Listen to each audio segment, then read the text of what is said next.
Saudara, peran TNI Polri dalam penanganan COVID-19 diminta tidak terlalu represif saat menegakkan disiplin protokol kesehatan di tengah masyarakat. Namun di sisi lain penerapan sanksi sosial terhadap yang melanggar protokol kesehatan dianggap tidak memunculkan efek jera.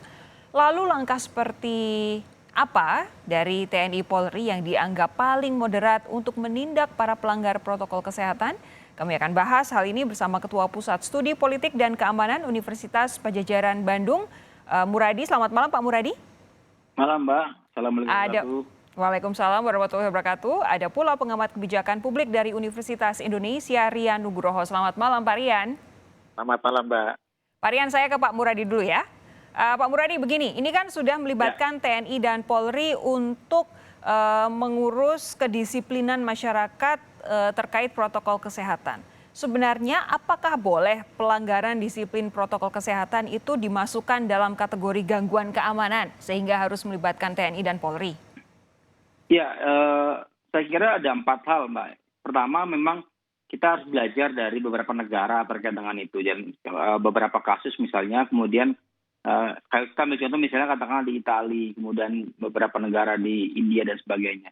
Problem dari proses penanganan COVID-19 itu bukan hanya problem soal menemukan vaksin antivirusnya, tapi juga bagaimana kemudian publik juga merubah paradigmatik hidup mereka.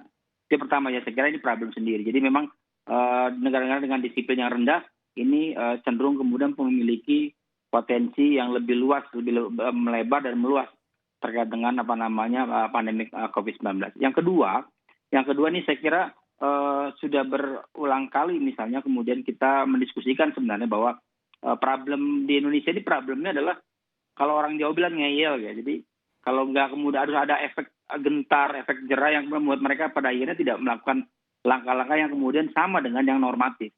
Ini juga kan menyangkut banyak hal, misalnya katakanlah bukan cuma masyarakat umum tapi juga saya bisa katakanlah ASN dan sebagainya.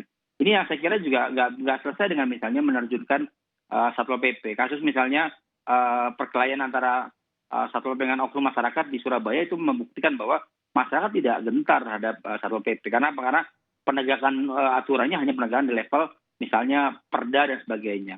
Nah yang ketiga ini yang saya kira juga menarik karena apa? Karena publik kemudian juga merasa bahwa begitu persepsinya begitu kemudian sudah PSBB selesai, maka new normal artinya normatif. Budaya yang memang berubah juga yang pada akhirnya membuat mereka pada tidak dalam posisi yang sama. Yang terakhir saya kira ini menyangkut soal persepsi negara terkait dengan penanganan COVID. Kalau dalam berbagai literatur kan memang ada 3 pendekatan itu Mbak. Ada pendekatan kesehatan, ekonomi dan keamanan. Sampai sejauh ini saya kira belum sampai pada tahapan pendekatan keamanan yang justru kemudian malah kemudian memixkan saja antara pendekatan kesehatan dengan hidup sehat, jaga jarak, cuci tangan dan sebagainya. Kedua, menjaga tren positif positif ekonomi kita kan begitu. Yang ketiga baru kemudian upaya pelan-pelan kemudian menghalau tanda kutip ya, menghalau publik untuk kemudian patuh pada aturan yang sudah ada. Nah, 4 hal ini yang saya kira menjadi pekerjaan rumah yang agak serius karena dia dari mulai publik sampai kemudian negara juga ada persepsi yang kurang lebih menjadi problem dan pekerjaan rumah yang agak serius begitu. Anda tadi menyatakan soal persepsi negara ini ingin saya garis bawahi, jangan-jangan memang secara dalam level pemerintahan, dalam level negara ada persepsi yang salah juga soal COVID-19 sehingga sejak awal mengkomunikasikannya, menyampaikannya kepada masyarakat tidak benar-benar dalam posisi yang benar-benar bisa dianggap serius oleh masyarakat sehingga sudah telanjur begitu tidak tahu apa yang harus dilakukan, akhirnya harus melibatkan TNI Polri, Pak Muradi. Saya kemudian menggarisbawahi lebih dari itu bahwa kemudian ada kebingungan sebenarnya memahami konteks ini. Saya ambil contoh misalnya karena saya banyak mengkaji soal isu keamanan, saya berkali-kali mengingatkan teman-teman BIN, polisi dan kemudian TNI ya, jangan berubah jadi Kementerian Kesehatan, Kementerian Sosial. Fokus mereka adalah bagaimana menjaga potensi utama mereka sebagai bagian dari peran fungsinya. Kan kita sama-sama lihat, saya bagaimana kemudian geleng-geleng kepala misalnya harusnya kementerian kesehatan di depan, justru kemudian misalnya mohon maaf ada mobil dengan logo institusi keamanan menjadi sangat di depan. Saya kira itu juga problem sendiri. Publik akan kebingungan sebenarnya. Justru maksud saya Kalau kemudian dalam tataran yang normatif saja, itu kemudian publik tidak diberikan edukasi yang normal, yang clear, maka dia akan kemudian punya pemahaman yang agak berbeda dengan Oke. apa yang kita rasakan hari ini. Gitu.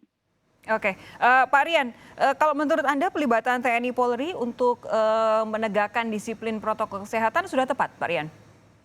Jadi begini, ini membuktikan bahwa Pak Jokowi betul. Ingat pada waktu beliau diangkat jadi presiden tahun lalu, beliau mengatakan kalau komunikasi publik itu harus deliver, bukan cuma stand. Ya. Bahkan kalau kita bahkan harus persif. Ini bukti bahwa komunikasi kebijakan untuk mengatasi COVID tidak pernah deliver, harus stand.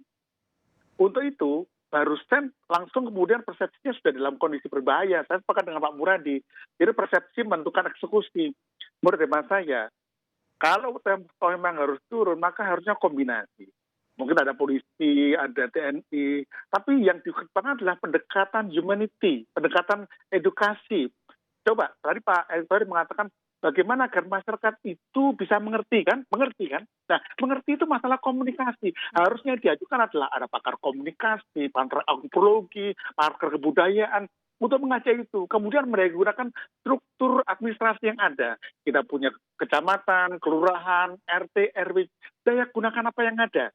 Jadi TNI Polri itu harusnya cuma mengawal saja. Ya. Apabila ini case emergency, baru kemudian dia semacam pemadam kebakaran begitu sifatnya. Tapi begini, kalau menurut pandangan Anda, prediksi Anda, ketika ada isu kesehatan di mana harus ada kesadaran yang holistik dari masyarakat untuk mau kemudian menerapkan protokol kesehatan, lalu diresponsnya dengan kehadiran TNI Polri, kira-kira apa kemudian dampaknya pada persepsi masyarakat dan juga pada cara masyarakat untuk kemudian menjalankan protokol kesehatan, Pak Rian?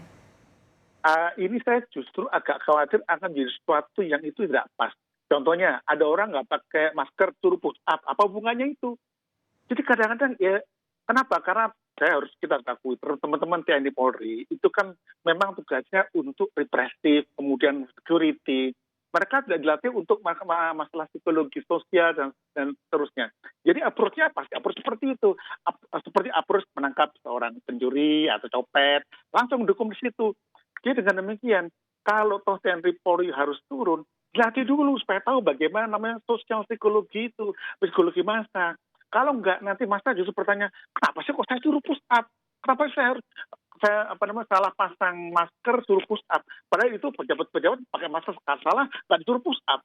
Jadi yang terjadi adalah persepsi publik mengatakan, kok dia tidak, kok saya kena gitu loh.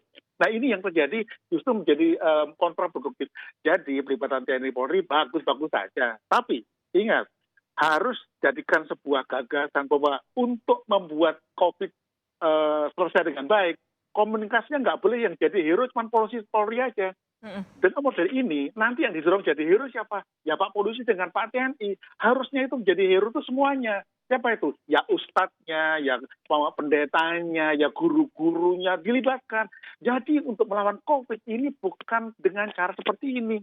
Hillary Clinton mengatakan namanya ethics of village. Orang tak desa ikut kelahi. Nah, sekarang itu harus kelahi semuanya. Nggak cukup dengan TNI Polri, mana nanti menjadi mispersepsi publik nanti.